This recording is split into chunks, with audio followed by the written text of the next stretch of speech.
inside the ropes, taking you behind the scenes of tournament preparation.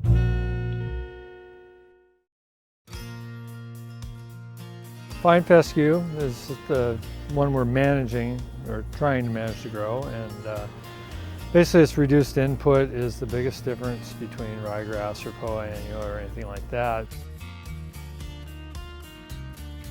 At maximum, typical mowing is twice a week, and that's on fairways. For greens it may be every other day, and that's all growth dependent and traffic dependent. Water, it can survive a lot better with lower water needs. So overall it's just a lower input grass.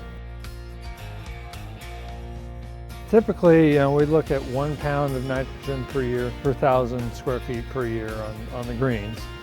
It can be a little higher. This year it's been a little higher just to kind of keep things moving in the right direction in preparation for this week.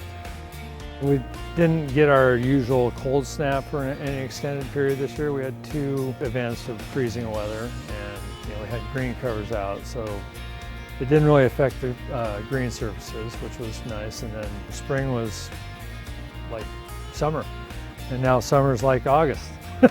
So a little different this year, which we're not complaining about.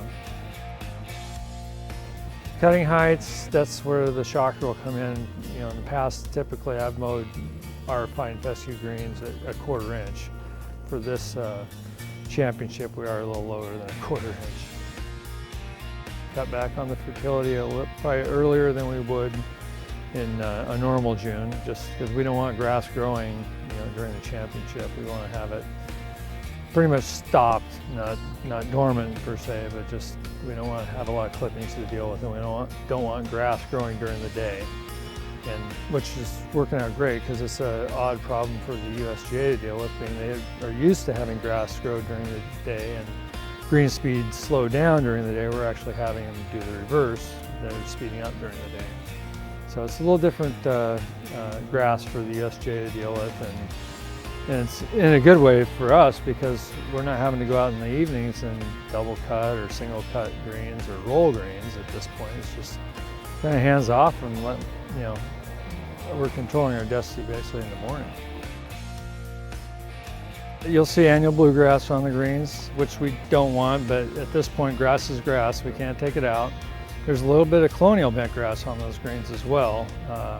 And then fine fescue, and then you'll also see some segregation from within the fine fescues themselves. When you come up on those greens, they're visually bumpy, just because of that modeling and segregation. But once you start rolling a ball, they're not bumpy. So I think once you see that, the modeling just kind of goes away out of your mental picture. I think we have the timing and the quantity dialed in at this point. Now we're just monitoring where we want to actually apply the water. And that all comes from the USGA numbers, the firmness testing, and the green speeds, and then our soil moisture data. That's where we are at this point. It's going to be dialing in, probably a 500 square foot area or less on this is where the extra water goes or doesn't go.